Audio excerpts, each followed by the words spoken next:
Right. So that's Manchester United out of the Champions League then, basically. Copenhagen win 4-3, and we deservedly lose. And to be quite frankly honest, we kind of lost that game twice in one game. I mean that's only really a United thing to do, losing one game twice in 90 minutes, and I guess that's just what we are right now. We're a club that I think goes beyond banter, because sometimes with new banter clubs, like Tottenham Hotspur, right? They, they go down to 9 men, they lose 4-1 to Chelsea. You can banter that. You can banter it, because at least Tottenham, they've done a lot of good this season, right? They've done tons of good this season. Then they have a terrible day. You can banter it, right? This sort of goes to a level of banter, step down one. We've gone beyond banter. This is just tragic. This is absolutely tragic. The fact that we've got a squad, and I'll tell you what, there's one person I want to exempt from this, and for me, it's got to be Rasmus Højlund. It's got to be Rasmus Højlund, man.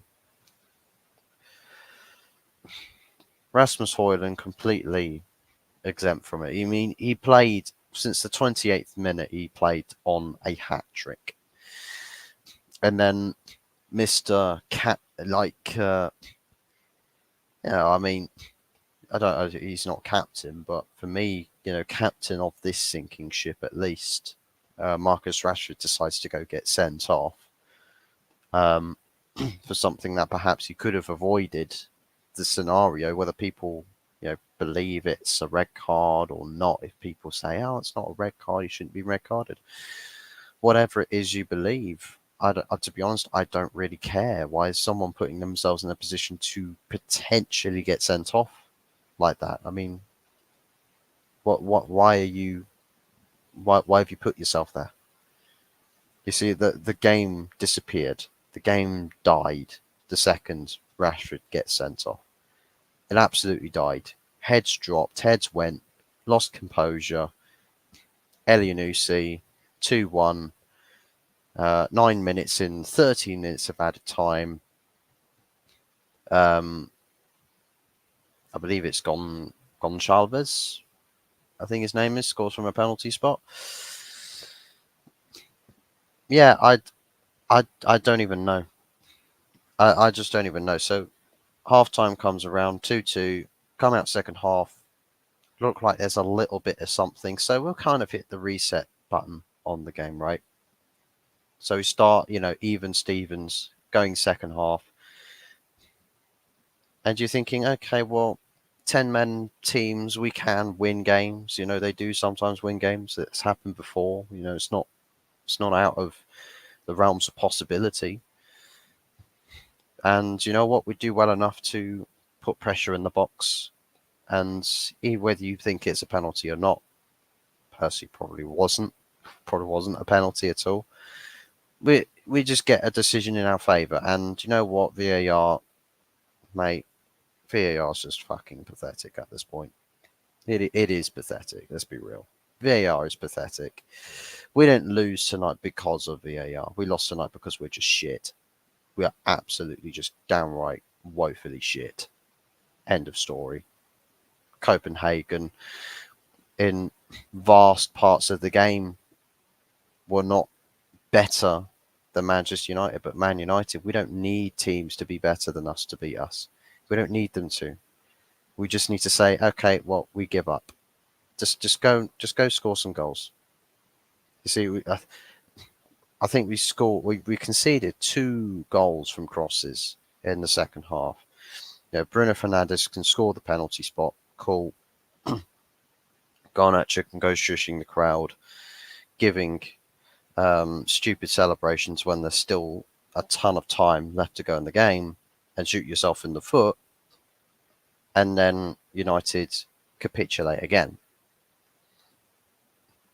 Like what reason? Like what? I don't quite understand what we're doing this for. I don't quite understand what we're doing this for. I mean, we're back to being bottom of the group. And to me, this game was about a must win, right? So even a draw wasn't really an option for us. So a draw's not an option.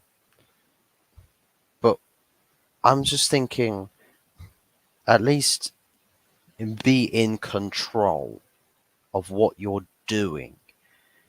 I think forgetting control of games by this point, just control of yourselves. Just control yourselves. We couldn't even do that. Rafael Varane, like, there's a weird coincidence that Varane gets linked to Saudi Arabia and his head drops. His head's gone.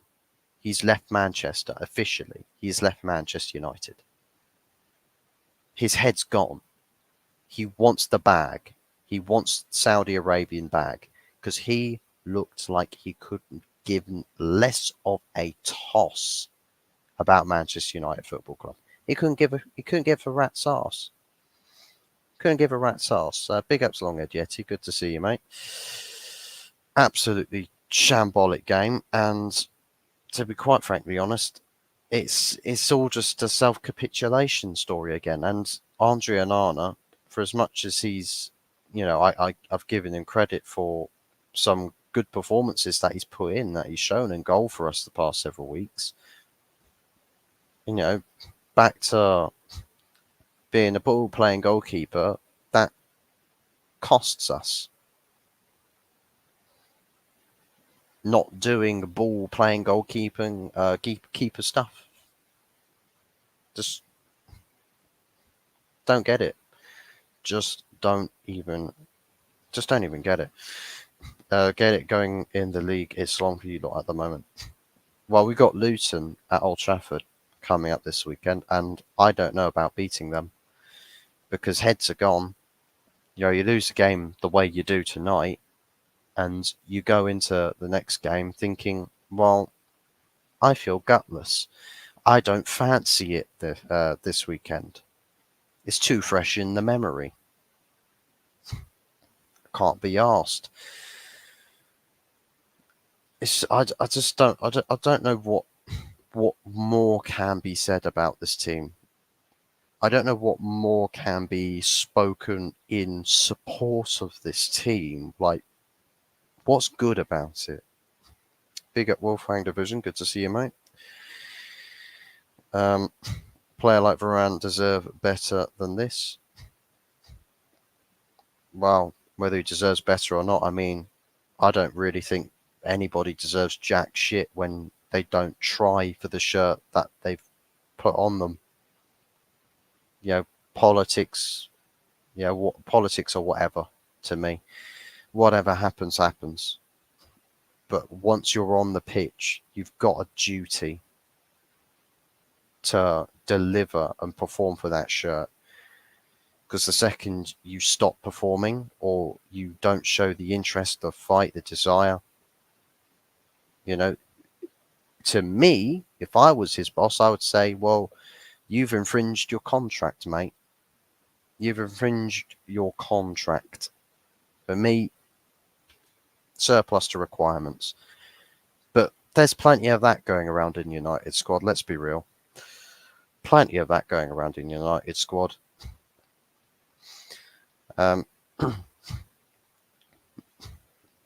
Howell played well.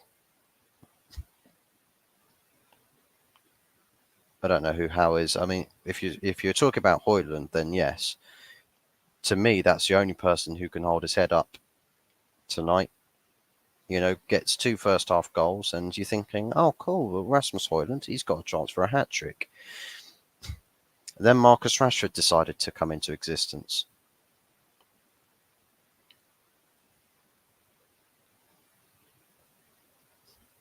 Pathetic. Absolutely pathetic. And that's the reason why. I suppose it's just another reason as to why I wanted to see Rashford dropped. I don't like him playing at the moment. I don't like him playing. I feel like there's other players that can give more, that want to provide more for this shirt, that want to take this club further. For me, Rashford is too interested with fighting people on Twitter. That's where Rashford's head's at. He wants to talk about fighting people on Twitter. That's kind of where we are at the moment, right? It's the social media FC. We've had this nickname before. For years, we've had this nickname floating around in the skies above our heads. It's been passed around before, and we're back here again. It's I don't get it. I only saw the last 10 minutes, to be honest. Well, last 10 minutes, Yeti, are pretty much the last 10 minutes are exactly what happened in the first half, or the last 10 minutes or so in the first half. Rashford gets himself sent off, and United capitulate. We just capitulate. Story of Manchester United in 2023. Good luck to whoever it is taking over this club or making changes to the boardroom structure. Good luck fixing this. It's disheartening. If you're from a United fan's perspective, it's disheartening. If you're Rasmus Højlund, it's disheartening. All of that good hard work has gone to waste. All of that good hard work.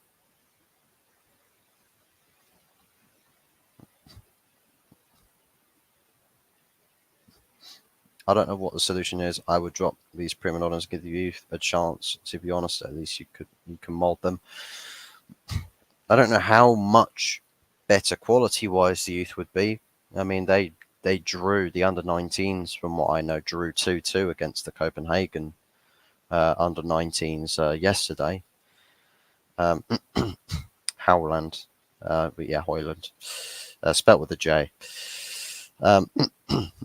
He's a baller. He's showing elements of fight, and that's kind of like the prerequisite for me, as per what I'd expect from a player that puts on the Manchester United shirt. But so what was the typing you meant? You meant you. Højlund is a bright light in a dark room. Yeah, can't disagree with that. I won't play. If I say there is a Yahoo on the pitch, that's me. If you hear someone giving a terrible Yahoo on the pitch, then you'll know where Wolfgang is. Can't avoid it. It's a bit like the Domino's advert. If you know, you know. What did Rashford do? I'm pretty sure he because I didn't see it live. I was at the dinner table, but from what people were describing it, supposedly he's he's got the ball, he's trying to go for a shield, but he puts studs into the player. And I'm thinking, but if you're shielding a player, surely you just put your body between the ball and the man.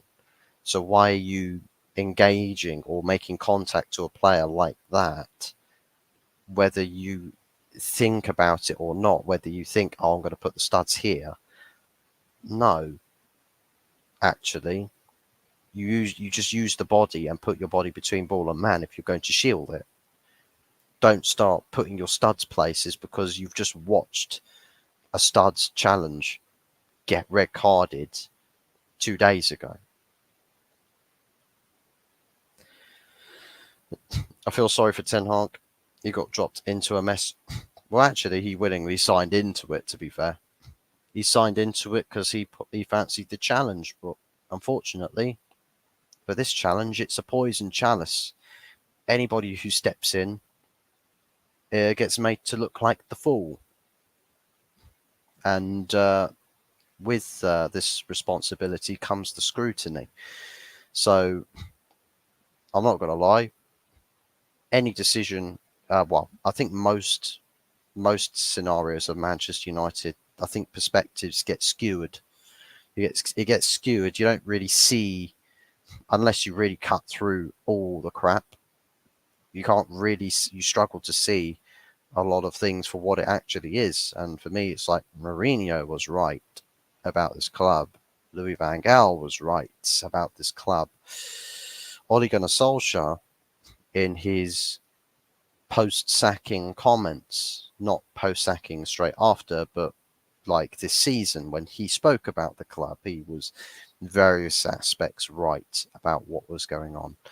Because everybody's criticised this club, but yet managers will still take the jobs because whether it's to do with payment or whether it's just because of the challenge, people fancy the challenge. Well, show a bit of intelligence and say, well, actually, Manchester United, people just get their careers ruined. So I'm not going to take the management job. I'd actually be interested to see that. For as long as the Glazers are here, if a manager's just all over the world just don't take the job, and even those that are recruited from within just don't take the manager's job, he acts like he's at Man United, the rest should. Yeah, yeah, Hoyland, I mean, sets an example. I mean, another player that probably does so is Lissandro Martinez, shows fight and passion, but to him, that's his default. That's his default setting. Regardless of what shirt he's wearing, he'd show that. And I think that's what every pro player should be doing. That's the example they should be setting. You know, go out there and just be a warrior. That should be the mission for any player that puts on a football shirt. Dinner didn't throw it. I hope. I wanted to. Thankfully, there wasn't really anything to throw. Had chicken fajitas, by the way. Really, really nice. Do love me some chicken fajitas. Proper dinner. Uh, I will have to give the replay a watch. Yeah, yeah. I think it's one of those. We'll just have to look at things like the highlights, because really the momentum of the game just probably revolves around the highlights that you see from key moments in the match. Quite ironic that Rooney gets the winner. Yeah, pretty much.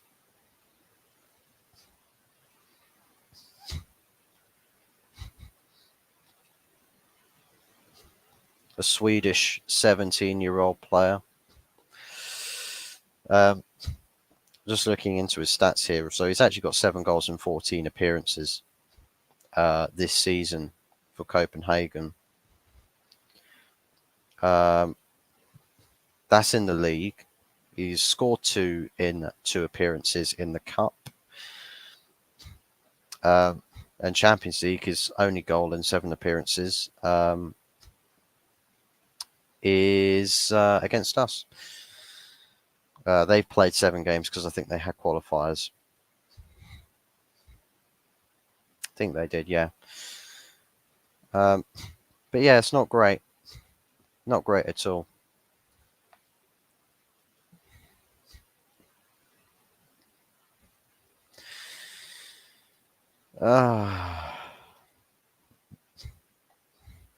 It's looking way too big for him.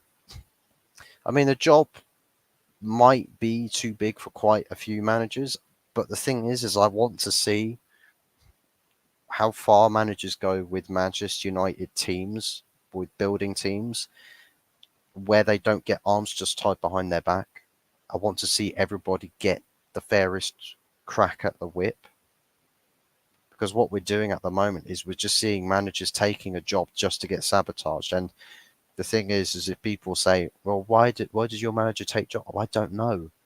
I don't know. Why do people take a job where they have to sign fucking NDAs? Why? If I go into a job interview or get offered a contract to work for somebody and say, well, you got to sign this NDA, I'm getting up, taking my shit, and I'm running as far away the other direction as possible. What am I signing NDAs for? Why am I being ruled to secrecy? Why is Ten Hag taking on a job to sign NDAs and now he's sat in the deep end of the shit creek wondering what the hell's going on? Like, his job's on the line here. His job is on the line. That's just a matter of fact. I don't want him to be sacked. I don't want managers to be sacked. What I want to see is a manager prove if they are genuinely good enough for this job or not, with everything that they need to prove themselves.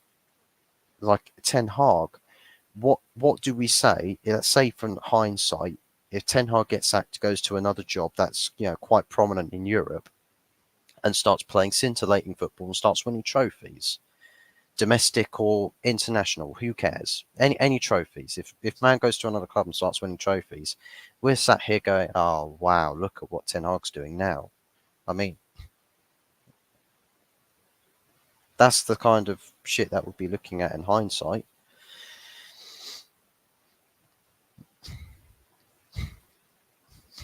Like Lampard at Chelsea.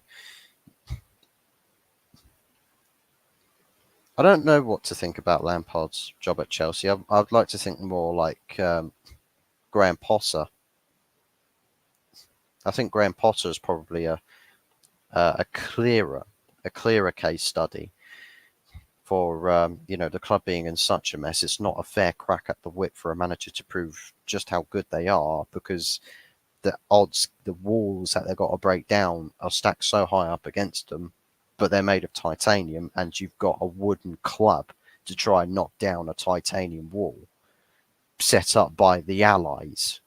Like you wouldn't expect to be having to fight the endless masses. It's like the 300 Spartans against, what is it, like tens of thousands of Persians or something. He had to take the job. Well, for Lampard at Chelsea, had to take the job. I mean, possibly. I mean, I don't really know.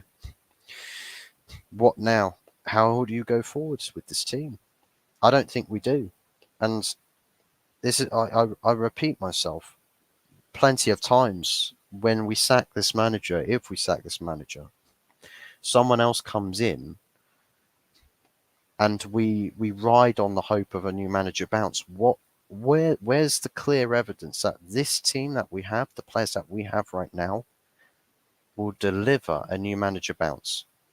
They didn't do it for Ranić, and to be honest, a new manager bounce, I don't really count pre-season as a way of bouncing for your manager. So as far as I'm concerned, we didn't get a new manager bounce for Derek Ten Hag either. Play somewhat okay or well in pre-season and get absolutely shafted when it matters. That's not a new manager bounce. That's just have fun in pre-season, and then when the pressure comes, you get kicked on your ass. So this team, as far as I'm concerned, or a lot of these players have not had the new manager bounce for 2 managers now. So this guy that we're going to replace Ten Hag with is going to come in and get a bounce, going to get a tune now. What happens if the first game a new manager comes in, we don't win, we lose badly, we look clueless, we fall, the hole that we've dug ourselves into so far and so deep, we just sink further and further in. It's like the politics of this club. I know a lot of people are saying, look, there's hope if we sack Ten Hag and get someone else in because he's lost the dressing room. Well, look, maybe he never really had the support of the whole dressing room in his favour from the day he took over. He didn't have the dressing room against Brighton in his first game. He didn't have the dressing room against Brentford in the second game. He went back to basics and they were just about able to handle that. Go on a bit of a winning run, cool. Go win a Carabao Cup, cool. But after that, we question the teams togetherness. Even last season, we were questioning it.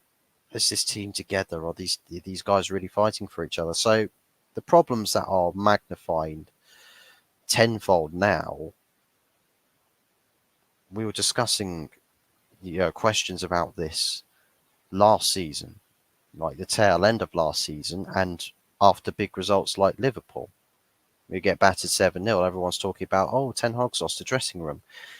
And people were adamant that, he hasn't lost the dressing room. No, it's just a really bad day at the office. Well, sorry, but we're watching the same thing happen now. The same response from the players to the manager now. So if the story's the same now as it was after Liverpool, Are we not looking down the barrel of the same shotgun that tried to blow our face off the first time? Do we not learn anything from that? Are we back to square one with that? And like this is the thing. This is why I just hate these players. I just hate this team. I hate this team. I like certain individuals. You know, Rasmus Højlund. I can't blame him. He's not somebody who comes in and stinks up the place. Andre Onana, he has a shaky time. He's got so much pressure on him. He does some things really well, and he does some things where you say, well, that's unforgivable. But I can't blame him. I can't blame him. There are guys that have been here for multiple managers, and they're playing the same way as they did before, if not worse. For these other managers, that the same culprits again. It's like, so I just don't even know. I mean, it's just typical. It's just typical. Apparently, right, rumor has it, I don't know if this is true or not. Rumor has it, Marcus Rashford gets sent off, right, in this game. On the same day, his brother or his agent or whoever gets arrested, apparently. I'm like, what the fuck? What's going on? Like, what is going on? Like, if there's any truth to that, Rashford's brother or agent getting arrested, I'm thinking, what the fuck? I mean, Marcus he's fallen off a cliff for me. He's fallen off a cliff. Forget just play or form on the pitch. I'm a little bit less concerned about that right now. I'm more concerned with Marcus Rashford. I wanted him gone the first time because he was Member of Parliament Rashford. He wasn't Marcus Rashford, the football player. He was the politician. Now it's Marcus Rashford. I'm concerned about what someone says on Twitter. So let's incite our social media warfare. Let's incite things like that. Now, whatever people think about what gets said about players on Twitter, for me, that's a public space to sharing opinions and viewpoints. So whether whoever says it, whether you like them or not, the point is that someone's allowed to say what they think. And the fact is that Player FC over here has got, one of the highest, if not the highest earner at the club. Having him or his agent or his, PR teams coming out and inciting, oh, you're lying, you're spreading malicious lies. Mate, your player, your boy, your little man is fucking it up on the pitch. And you're worried about what someone says on Twitter. Need I say any more? Does Erling Haaland's PR team come out and say, I don't like what you say about about Erling Haaland. You're lying. It's malicious. It's harmful what you say. You shouldn't say it. Do you see anybody from Manchester City's dressing room have their social media teams put out statements or anything like that at all? Do you see any of that? No, you don't. But it's Player FC, and this is the thing. It's Player FC. I mean, Jadon Sancho goes public against his own manager, for fuck's sakes. Marcus Rashford's starting to incite warfare against fan community opinions. Or the question of a topical debate. What are we doing here? What are we doing here? Who are these people that have infected my football club? Who are these motherfuckers? Who are these people? They're absolute fucking clowns, a lot of them. And this is the thing. I used to be this when we had Mourinho, when we had LVG. I used to be thinking about these players, but with the right manager, these players can perform. If you deep dive into certain happenings from player standpoints throughout the past 10 years, you can probably pick out moments where players were flexing their power to undermine a manager. And that goes as far back as to including David Moyes. Now, David Moyes is much, much too small for the job. And, being the very next manager to follow Sir Alex Ferguson was always going to be a step down for the club. It was always going to be a step down. But I just players have undermined this manager, or not this manager, but managers at Manchester United for too long. You see, the people at the club in the hierarchy positions, if a manager turns around and says, "This guy's an arsehole in my dressing room, can you fuck him off for me, please?" And they would, because the players, they knew the people with the power sided with the manager because there was the structure of of power at the club. So you wouldn't go behind a manager's back for anything. Your manager said something, you had to do as he said. That was, it was the manager's way or the highway. And players that didn't agree with that were out the door so bloody quick. That's not the case anymore. It took Fergie 5 years to win. You're right. You need to let him put a stamp on the team. And that's the thing. We needed to let Ten Hag put his stamp on the team. But the problem is that the Glazers, Richard Arnold, John Murtagh, Edward Ward-Pryor, have the mentality that you should get the best out of what you're given, right? What we have here, get the best out of them, man. Get the best out of them. Well, the best out of all of them has gotten a multitude of managers sacked. A multitude of managers sacked. That's what the best out of those guys has done. So, cool, he can sign, Ten Hag can sign whoever he wants, right? And we can sit here and we can say, I don't rate this guy. I don't think he's that good of a footballer. That's fine. We can pick out, pinpoint signings that the manager makes. Here's the thing. What about players he hasn't signed? What about those guys? So when those guys just don't give a fuck and they stop performing and they throw another manager under the bus, for me, I don't see any relevance in picking out the manager's signings as any problems.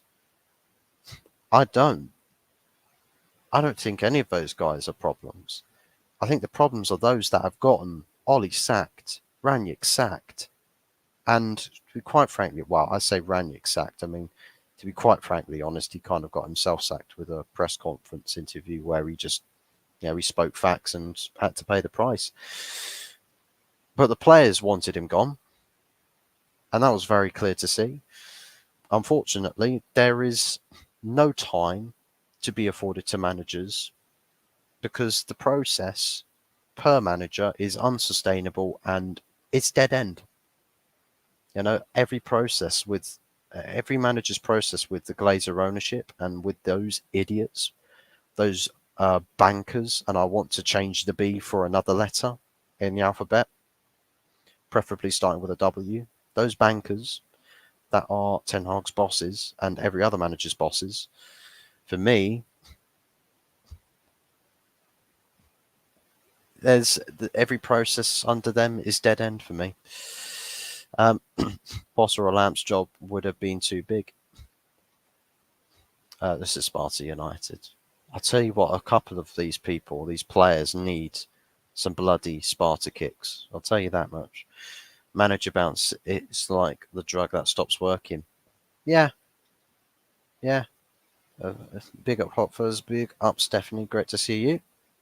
Hope you're doing all right, especially after witnessing that atrocity. Might as well let's stick it under the files of war crimes, because I'm pretty sure that some of these players would be more than happy to incite war crimes at this point.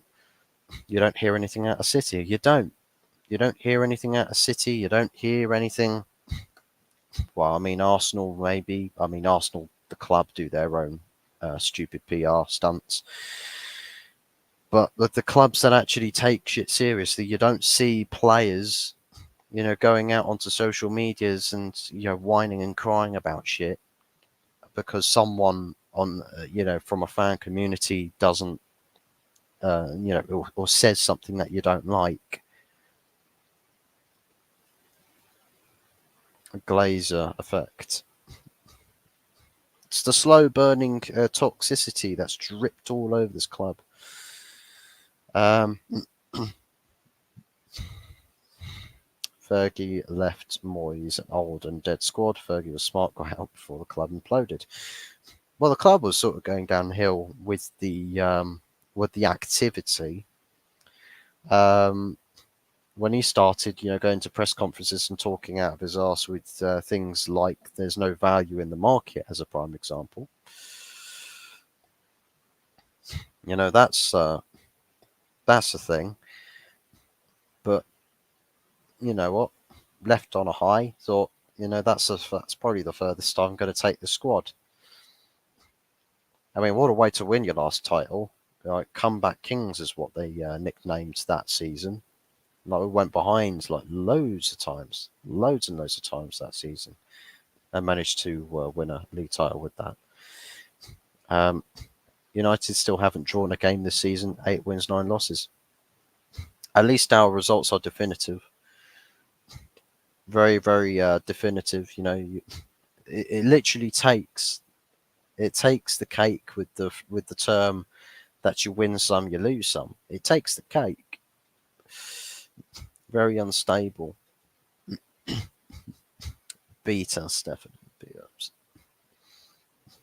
I'll tell you what, there's quite a few results where we've won that some people could look at and say, well, actually, I've got to do a double take on that because United could have not won some of the wins that we've had this season, and that's a real thing.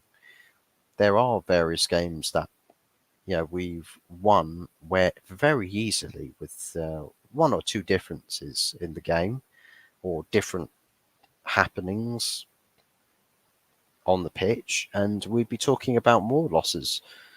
And that's just kind of the reality of the situation. That's the weight of it. Ralph was right 100%. He was 100% right. And the funniest thing is that I know that this fan base, many people in this fan base, who sit there and say Ten Hag is a clown. The guy's an idiot. He doesn't know anything about managing a football team. Half of the people, right, were glad that Ralph Rangnick wasn't in charge of boardroom level decisions as a consultant, right, making recommendations. Here's the thing: Ralph Rangnick was hounded out the door by United fans because he was a shit manager. He's a shit manager. So these same people were told this guy's going to be an interim till the end of the season, and then he's going to go upstairs and advise how the structure of the club should be and how it should be run from day to day. So we were briefed about what the plan was. We were briefed. We were briefed about what Ralph was going to do. The fans were like, cool, we've got 6 months of gegenpressing. Yeah, let's go. By the end of the season, it was Ralph Rangnick's a shit manager. Ralph Rangnick's a shit manager. I mean, I don't know if it's Ralph Rangnick's fault that Rashford decided to walk around in a Manchester derby. Like, literally walk. I'm like, my mind is blown. But fans were fully blaming Ralph Rangnick for everything that was going wrong at that point.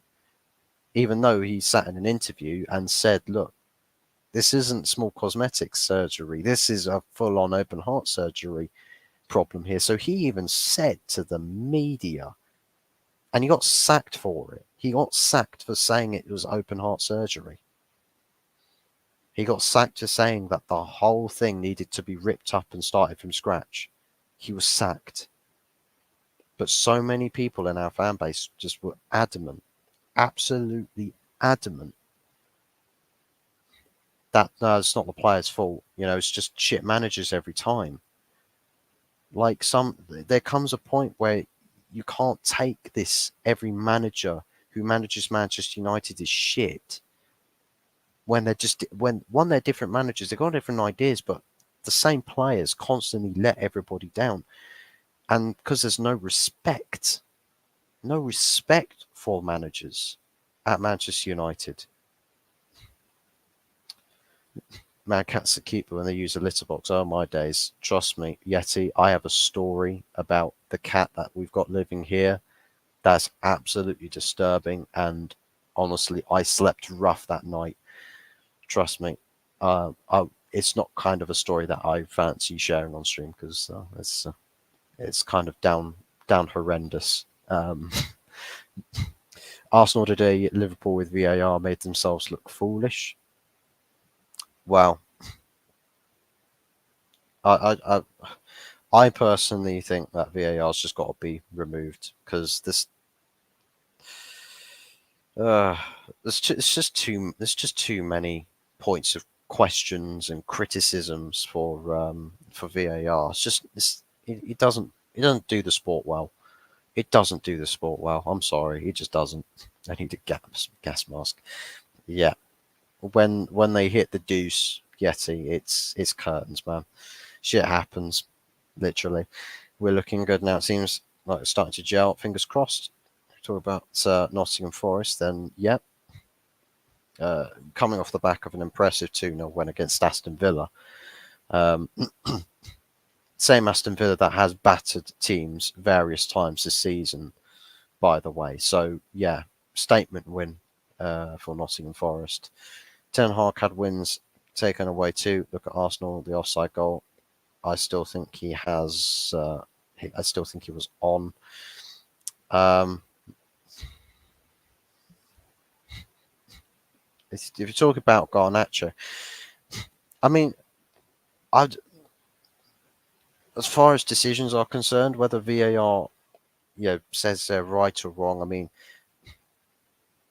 fine, fine margins are fine margins. Isolated incidences are isolated incidences.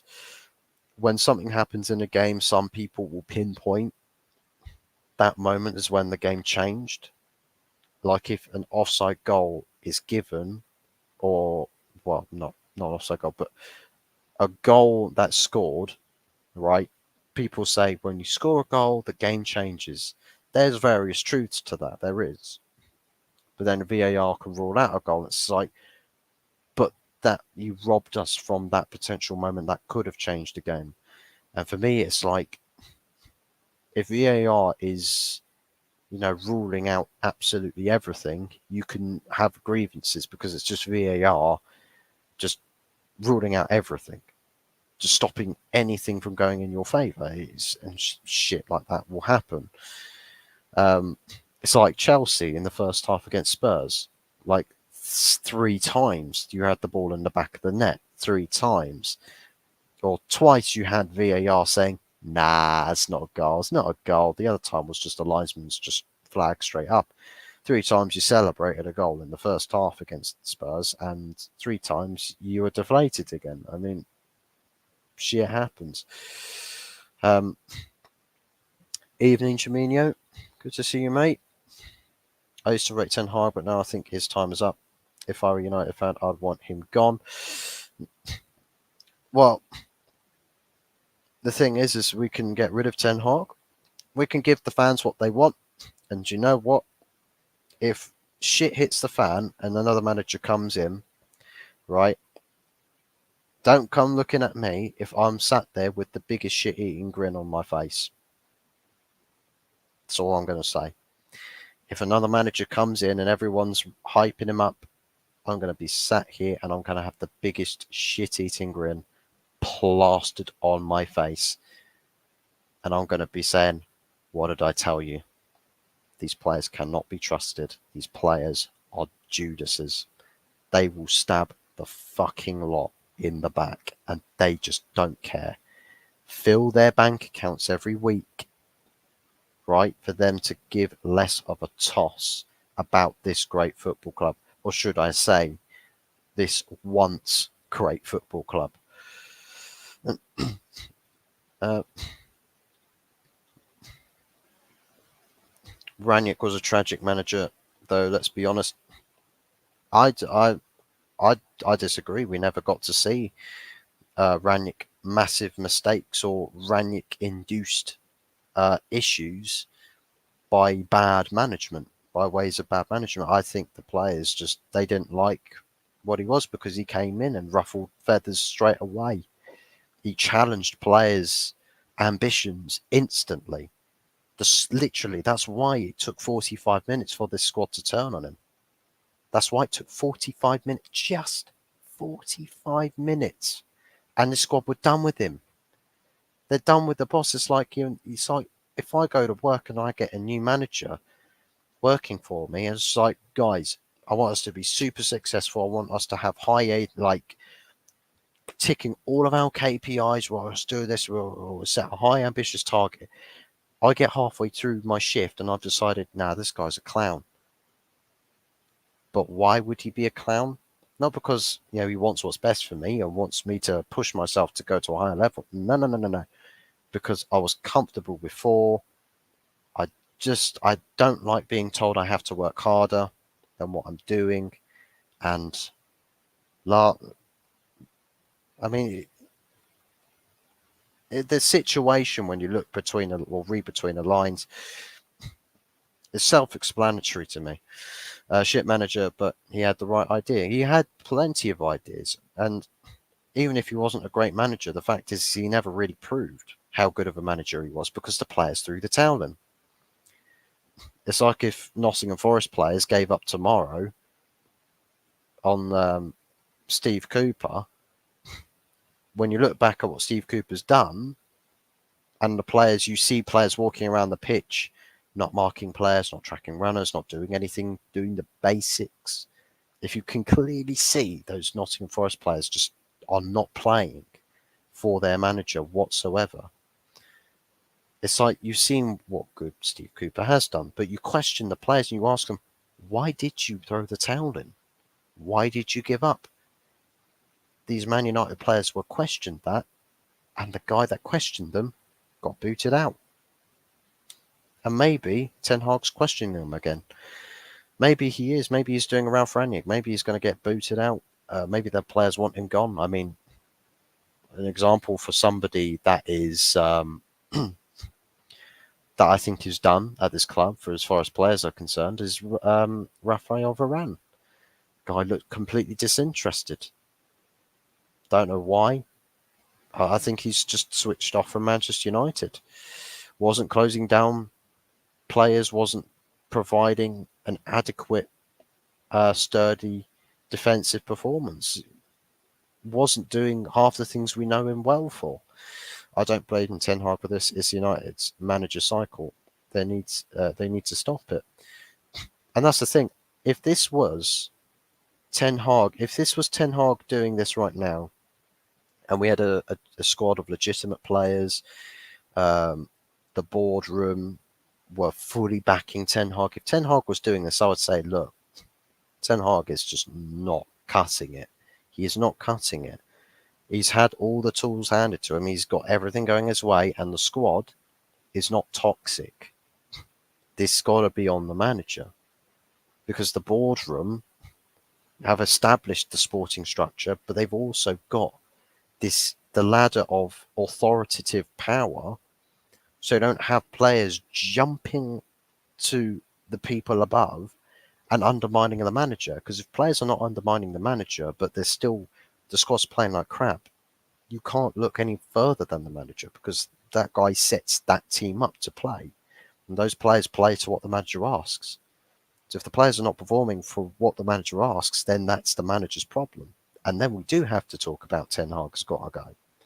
But for me, we don't have those grounds. We don't have that scenario. We don't have that that picture framed for us.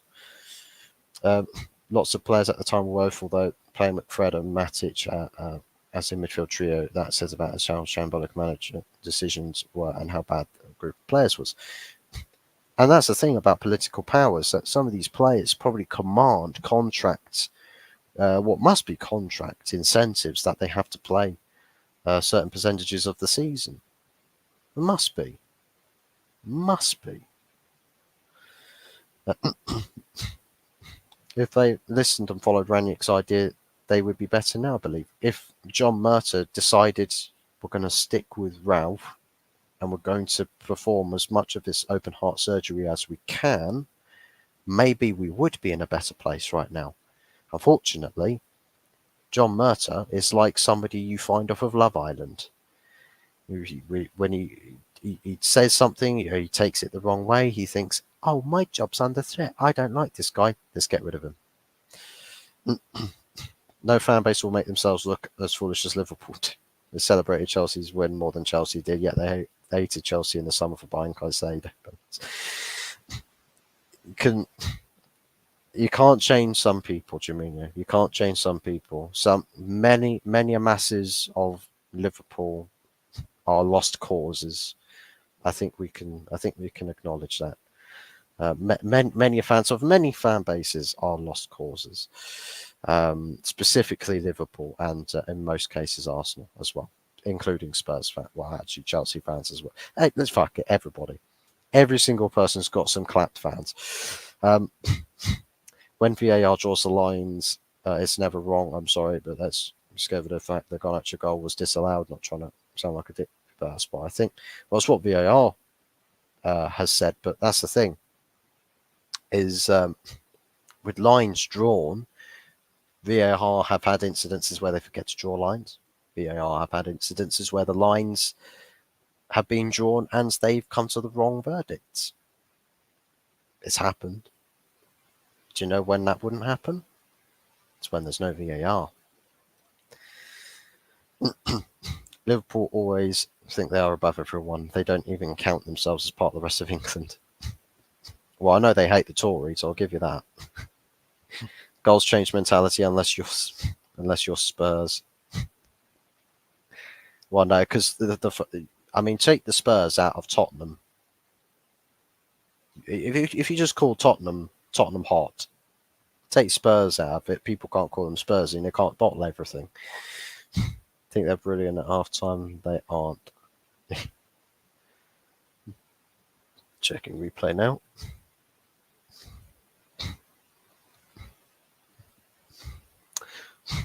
Spurs is just style of play. Get 2 players sent off, be silly. Play high line 4-1 at home. But we had a go. You're supposed to have a go with 11, not 9. Do you know what? It's actually interesting because there was a contrast because we played when we went down to 10 men. Our line was actually quite deep. But for me, Ange Postecoglou, sticking by what he believes in, when for me, managers need to have plan B, plan C, plan D if plan A fails. And look, it's no fault of his own that plan A went out the window because you get players sent off, but you also have to change players, right? The guys that usually convert your plan or you action your plan on the pitch have to be subbed off with injury. But the thing is that he didn't opt to go with a plan B or a plan C or a plan D. He didn't opt to do that. He opted, right, to just go, well, plan A should be fine. Let's just hope we don't concede goals. And unfortunately, hope's only going to get you so far in football. You're going to sit with the shit on your face. What the hell is wrong with you? What? Huh? If that has to do with the cat thing, the cat thing's to do with shit, yeah, but can you blame Varane for being did interested after the manager has outed him from the team?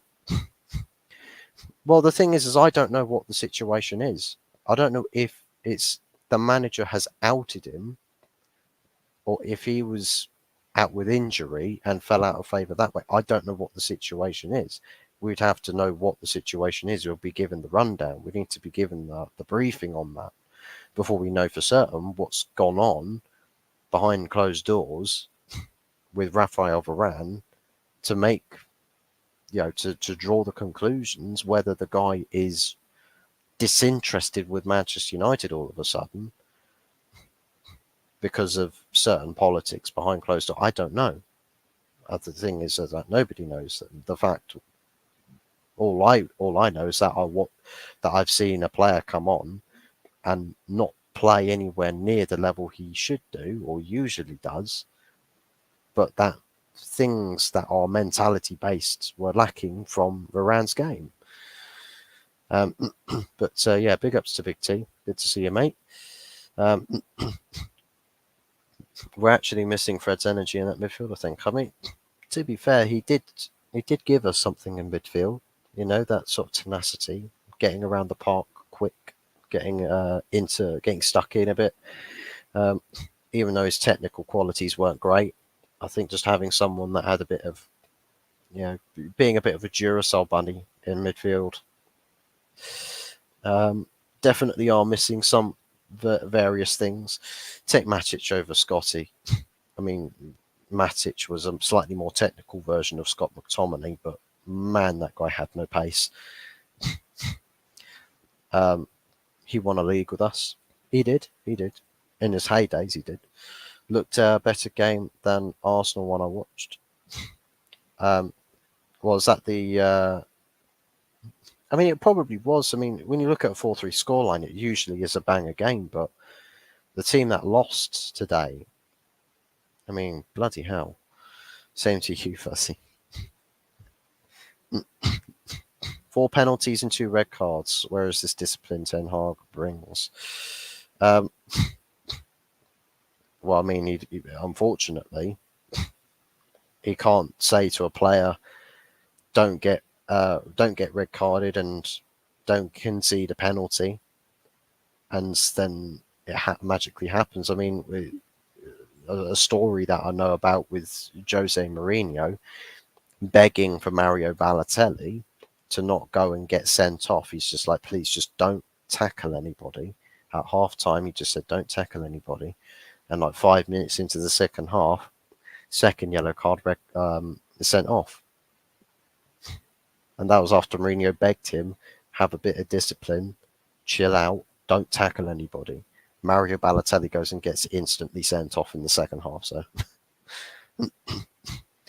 long as Plan A was not kicked the other players, yeah.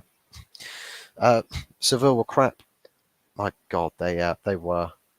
I mean, I didn't watch the game, but I looked at the stats and that. I'm like, did Sevilla actually have a go, or did they just sit with like 11 players behind the ball, or just parked on the goal line, just waiting for the game to finish?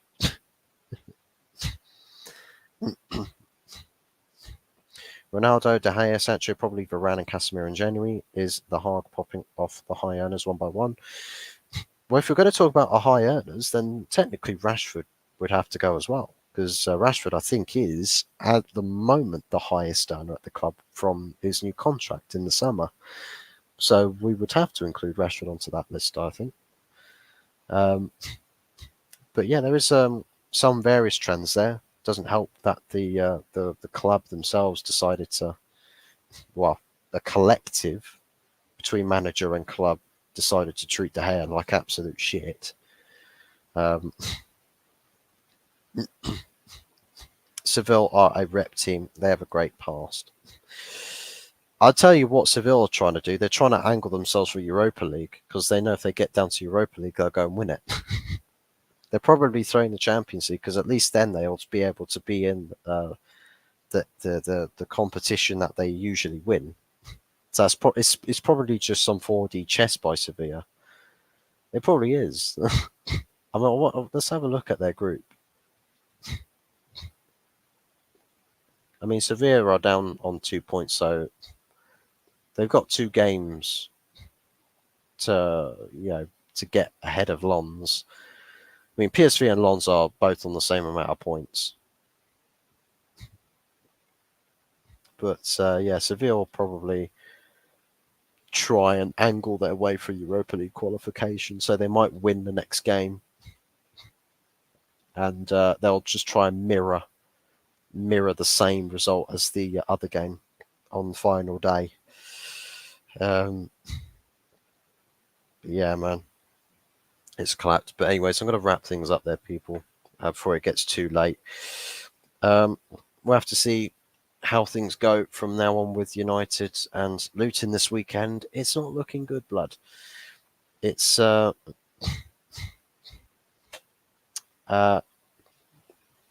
just seen the comment there, Big T. What's the Rashford brother story? Not caught up with it yet. Rumor had it that he got arrested. Right, his brother slash agent got got arrested. I don't know.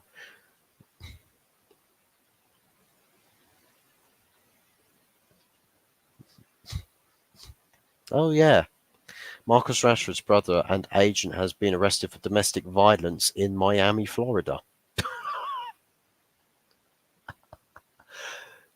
Oh, why? What is?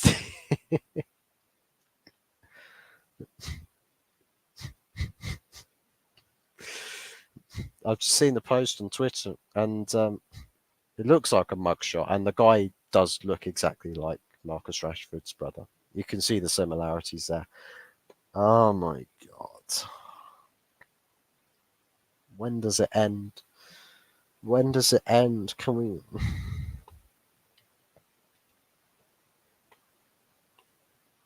Oh, this is painful. This is so painful. Is his brother dating his agent? Probably made a bad transfer move on Football Manager and decided to take it out on her. Nah, but football agent plus, well, I mean, quite a few players have their family members as their agents. So in Marcus Rashford's case, he's got his brother. I think it's various other people have their families as agents as well. What is it? Don't know if it was Mason Mount's got his dad as his agent or if it's Rasmus Højlund. No, it isn't. It's Rasmus Højlund. Has um, an agency that sorts his stuff out. Um, what's the Rashford post? Well, according to Telly Football, Marcus Rashford's brother and has been arrested in Miami, Florida, today for domestic violence. Apparently,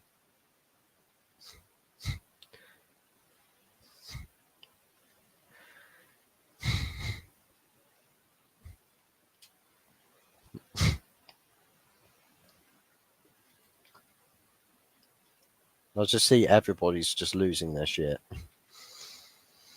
Everybody's losing their shit, and I think on that note, guys, I'm gonna finish things. I'm gonna end things now before I get more breaking news that Ten Hag's crashed the team bus, has driven it into the reception area for the Copenhagen stadium. I mean, another day at United, yeah. When it rains, it pours. I'm hoping it doesn't rain and pour, especially in Manchester, because otherwise that's an even bigger leak at Old Trafford. But take care, bro. Cheers, mate. But yeah, big ups to everybody for tuning in. Thank you to those who have liked the stream, and big ups to those who have subscribed as well. I see that we're on 117 subs. Let me have a quick check again. See where we are at. So 118 subs. So we're 2 of 120 subscribers. So if you're watching on playback, do be sure to hit the subscribe button. That will be massively, massively appreciated. And big ups to everybody who does. And thank you to those who tuned in chat as well. Big ups to the channel regulars. Wolfgang Division, of course, Big T as well, Mod Big T, Long Haired Yeti's Cave as well, Jaminio, Stephanie Griffith. Big ups to everybody that has tuned in, as well as many, many more who have shown a lot of love and support to this channel, as well as those who are new around these parts. Thank you very, very much. I'm going to go and hit the hay now. I'm going to sleep on it if I can, with the horrors that have transpired tonight, as well as the absolute memes that is the Rashford family. But yeah, I'm going to love you and leave you guys. Enjoy the rest of your evenings or days, wherever it is you are in the world. And I'm sure we'll be back again tomorrow. I believe I should be back tomorrow on Warfang Division's channel for a stream later. Not tomorrow. Is it tomorrow? Yes, it is tomorrow.